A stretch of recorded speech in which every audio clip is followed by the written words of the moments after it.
সবাইকে আমার ইউটিউব চ্যানেলে স্বাগত। আজকে আলোচনা করব ক্যালকাটা ইউনিভার্সিটি সেমিস্টার 6-এ পলিটিক্যাল সায়েন্সে যারা ডিএসসি পেপার রেখেছো B2 অর্থাৎ human rights theory and Indian context.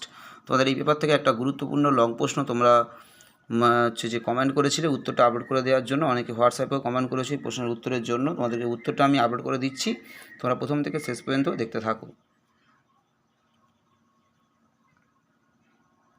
মানবাধিকারের ধারণাটির উৎস বিশ্লেষণ করো, বা মানবাধিকার ধারণার উৎপত্তি কীভাবে হয়েছে, বা মানবাধিকার ধারণাটির উৎস লেখো, বা কোন কোন উৎস থেকে মানবাধিকারের ধারণা পাওয়া গেছে, বা মানবাধিকারের ইতিহাসের কী বলে ঐতিহাসিক পটভূমি। প্রশ্নটা নানারকমভাবে ঘুরিয়ে আসতে পারে। এই একই প্রশ্ন এডুকেশনে হিউম্যান রাইটস যাদের ছিল তাদেরও, বা রয়েছে যাদের, তাদেরও এই প্রশ্নটা ছিল। তাই এই উত্তরটা এডুকেশনের ক্ষেত্রে যেমন সমানভাবে প্রযোজ্য, তেমনি একই রকমভাবে আমাদের রাষ্ট্রবিজ্ঞানের ক্ষেত্রেও সমানভাবে প্রযোজ্য। মানবাধিকারের ধারণাটির উৎস বিশ্লেষণ করো, এই প্রশ্নটা তোমাদের 2022 সালে এসেছিল। তোমাদের জন্য খুবই ইম্পর্টেন্ট একটা প্রশ্ন। তোমরা অবশ্যই উত্তরটা ভালো করে লিখে নাও। তোমাদের জন্য এটা সাজেশানে রয়েছে। যারা এখনও পর্যন্ত সাজেশানটা আমার দেখোনি, চ্যানেলে প্লে লিস্ট রয়েছে সেমিস্টার 6-এর। সেই লিস্টে তোমরা ক্লিক করলে সেখানে সেমিস্টার 6-এর ভিডিওগুলো তোমরা দেখতে পাবে। সেখানে হিউম্যান রাইটসের, পলিটিক্যাল সায়েন্সের তোমাদের সাজেশান করা রয়েছে, তোমরা সাজেশানটা দেখতে পারো। সেই সাজেশানে মডিউল 1-এর প্রথম প্রশ্নই ছিল এই প্রশ্নটা। তোমাদের মডিউল 1-এর প্রথম প্রশ্ন, মানবাধিকার ধারণাটির উৎস লেখো বা উৎস বিশ্লেষণ করো, বা মানবাধিকার ধারণার উৎপত্তি কীভাবে হয়েছে। প্রশ্নটা নানারকমভাবেই ঘুরিয়ে আসতে পারে।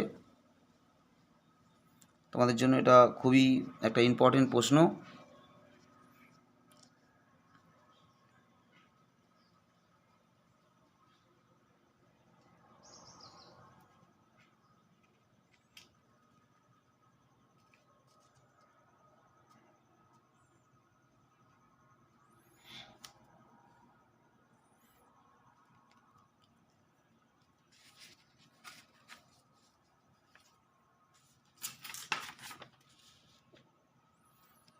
তোমরা উত্তরটা প্রথম থেকে শেষ পর্যন্ত ভালো মতো দেখো এবং লিখে নাও, এবং স্টাডি করার সময় এই প্রশ্নটা অবশ্যই তোমরা ভালো করে প্রিপারেশান নেবে। এছাড়া আরও অনেক ইম্পর্টেন্ট প্রশ্ন সাজেশানে দেওয়া রয়েছে। মানবাধিকার রক্ষার সম্মিলিত জাতিপুঞ্জের ভূমিকা এবছর প্রচণ্ড ইম্পর্টেন্ট। জাতিপুঞ্জের মানবাধিকার কমিশনের গঠন কার্যাবলী। তারপরে আরেকটা প্রশ্ন সবচেয়ে বেশি যেটা ইম্পর্টেন্ট, জাতিপুঞ্জের মানবাধিকার সংক্রান্ত সার্বজনীন ঘোষণাপত্রটি ব্যাখ্যা করো। এই প্রশ্নটা খুবই ইম্পর্টেন্ট প্রশ্ন একটা। এই প্রশ্নগুলো তোমরা মডিউল 1 থেকে করবে, এবং মডিউল 2-তেও প্রশ্ন সাজেশানে দেওয়া রয়েছে। তোমরা প্রশ্নগুলো একটু দেখবে, তোমাদের জন্য খুব কাজে লাগবে এই প্রশ্নগুলো। সাজেশানে যে প্রশ্নগুলো দেওয়া রয়েছে ওগুলো তোমরা প্র্যাকটিস করে যাও, তোমরা সমস্ত বড় প্রশ্নই কমন পেয়ে যাবে পরীক্ষায়।